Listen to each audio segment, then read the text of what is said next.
Welcome to Tech Talk. Bye. CDT. Welcome to CDT's Tech Talk, where we dish on tech and internet policy while also explaining what these policies mean to our daily lives. I'm Brian Wesolowski, and it's time to talk tech.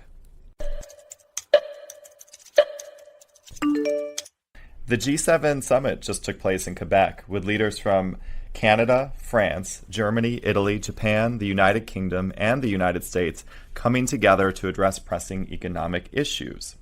Before the G7 summit, back in April, there's a youth version that also brings together delegates from G7 member states, the Y7. They develop policy recommendations that are then shared directly with G7 leaders. One of those areas that the youth focused on was the future of work. Today, Aaron Pinto, a youth delegate from the G7 host nation of Canada, who also led their delegation's interventions on the future of work, joins us. Welcome, Aaron. Hi, Brian. I'm very happy to be here. Thank you. It's great to have you, and especially from the host nation of Canada. Here you did a great job up there. So tell me about the Y7 and how you got involved with it. Yeah, sure. So the G7, an informal group composed of those 7 advanced industrialized countries. And it's a unique platform because it allows for direct and candid discussions among the members. And it's a consensus-based forum. These countries, they meet every year. They discuss and they try to build consensus. They set trends around some of the most pressing, challenging global issues. Eventually, they play a major global leadership role. They impact world issues. 2018 was Canada's year to take on the presidency of the group. And this was the 6th time that Canada was hosting it. Alongside these traditional leader summit that happens every summer, it became a custom to hold official engagement groups. The Youth 7 was one of these official groups that I was part of back in April. And I was a member of the Canadian delegation. We focused on 3 policy themes, and then I particularly led the negotiations on the future of work. Once we were selected, that's when the real work began. It involved consultations to inform the Canadian position, researching, strategizing, reporting. It was a very formative experience. It really allowed me, to put on that diplomatic hat and kind of experience what diplomatic work entails, which is, of course, very arduous and tiring, but also very fruitful at the same time. Great. So what's your day job? My day job, so currently I'm working at the Canadian Consulate in New York. I represent the province of Ontario here in the northeastern part of the United States, and we focus on trade investment. Very cool. Okay, so let's talk about what you did while you were in Ottawa on the future of work. What were some of the main issues that came up? Sure, yeah. So, of course, the future of work, quite a broad theme. Our conversations focused on a couple of key trends. The first is we understood that the world of work is in a state of flux, which is causing a lot of anxiety, and of course with good reason. And we see that there's this growing polarization of labor market opportunities between the high and low skill jobs. Then there's unemployment and underemployment, especially among young people. Mm-hmm. There's stagnating incomes for a large proportion of household and income inequality. So there's that. And then we see this deployment of advanced technologies, AI to AR, VR to IoT, that's essentially reshaping our social lives and labor markets. And it's imposing this very rapid change. And this rise in automation capabilities and artificial intelligence, these are the chief catalysts. So we were talking a little bit about that as well. And now, because you have a lot of these tasks which are starting to be automated, there's now this growing value for human capital, and there's this competition for high talent-oriented jobs.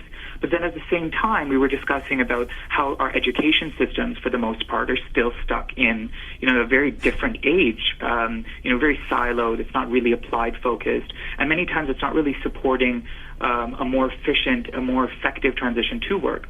There's a statistic that I came across. The kids of today will actually experience in the future 17 job changes. Wow. Exactly, right? And it'll take them about 4.7 years to get a permanent full-time job. And 1/3 of the time in the workplace will be actually on learning constantly. And technology, of course, no doubt will be part of this model. So there's that component. Another trend, we were discussing is about the huge influx of data, which of course, yes, can provide a lot of opportunities, but then at the same time, there remains very extant ethical challenges, privacy or otherwise. We understood that when it comes to even younger people's interests when it comes to work, right, we're not really interested in what would be termed as lifetime work. Millennials kind of want their flexibility in their careers, and they value that work-life balance. So how can we integrate that also when it comes time to the future of work at the policy level, right? Especially when you're considering that a lot of young people nowadays, and it's going to increase in the future, they're engaged in freelancing, more precarious work, and they're tapping into the wider gig economy, right? So what does this mean then for support systems? How will government play a role in ensuring that young people and others are going to be able to meet the needs and the requirements for the future of work? And in all of this, as much as we talk about the future and the future of work, and there's so much excitement about these discussions, I'm always reminded by the fact that we tend to lose sight of the fact that we also must continue addressing the current disparities that exist in our labor market as well. So this is where our discussions went, kind of essentially all over the place. And but all fascinating discussions. Of course, yeah. So let's. So I understand that you were able to deliver a set of recommendations to the G7 folks. What were some of the top level recommendations you made on this? Maybe focusing on ones related to tech. Sure. Yeah. So in terms of our recommendations for tech, future of work, our main priority was calling on the G7 member states to declare that the privacy of individuals' personal data is a human right. And yes, I love that. Say that again. That is a great one. Right. And once again, privacy of individuals' personal data is a human right. And that for humans working alongside these new technologies, again, we were very future-oriented and bold in making this statement, that humans should be considered the owners of the data, even if it is used and adapted for profit. So this recommendation was very much influenced by the current affairs issues of the recent months. The EU's, their implementation of the GDPR. Yeah. And then we also find the Facebook revelation that up to 87 million of its users were exposed in that whole Cambridge Analytica privacy scandal. And of course, a lot of the other news of our time on data privacy. We realized that, data privacy and the future work, they no doubt go hand in hand. The workplace has, of course, dramatically changed since the early days of the computers and the basic databases of the 1970s.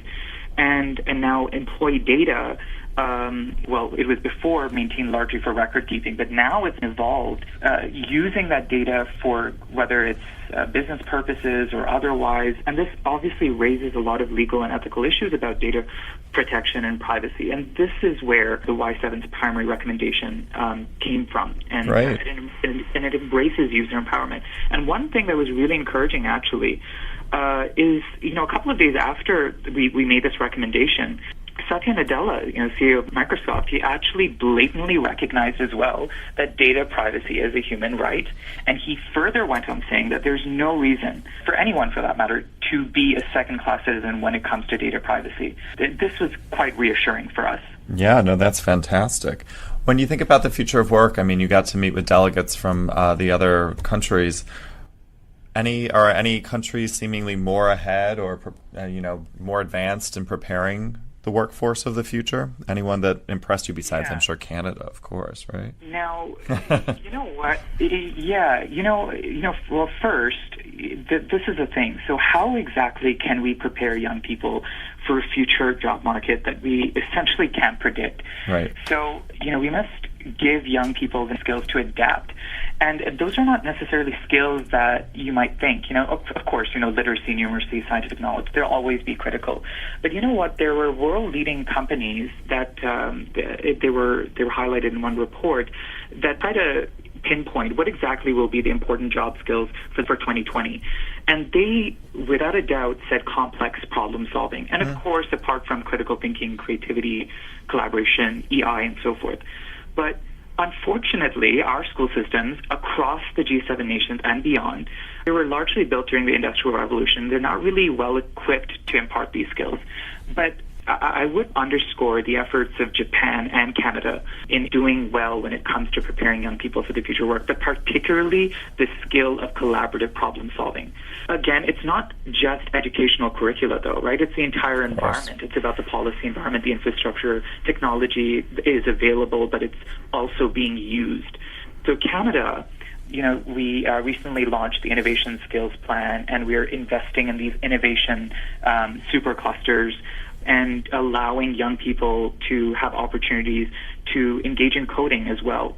It's seeping in through many different parts of the educational curricula. And so that is something that's quite fascinating, and I think it's a good trend to watch. In Japan, for example, they released something called the Society 5.0 plan, and it's trying to reinforce fundamentals of STEM and incorporating these advanced technologies in not only industry, but in social life, and of course, in the educational stream as well.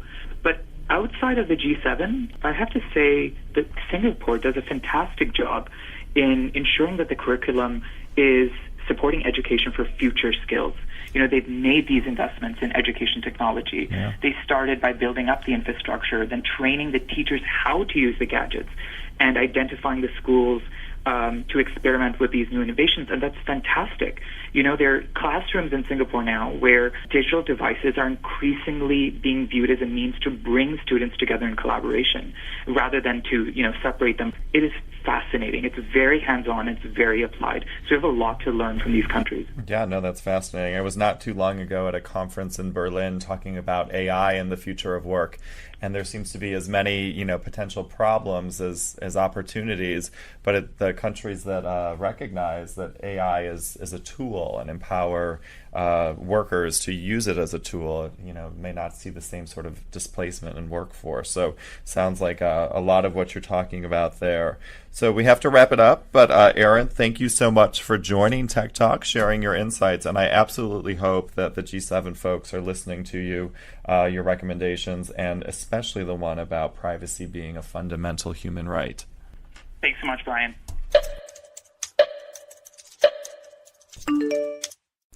That's it for this episode of Tech Talk. For the very latest on what CDT is doing on privacy and data issues, including our work on AI and ethics, follow us on Twitter, like us on Facebook, or visit cdt.org. I'm Brian Wesolowski. Thanks so much for listening.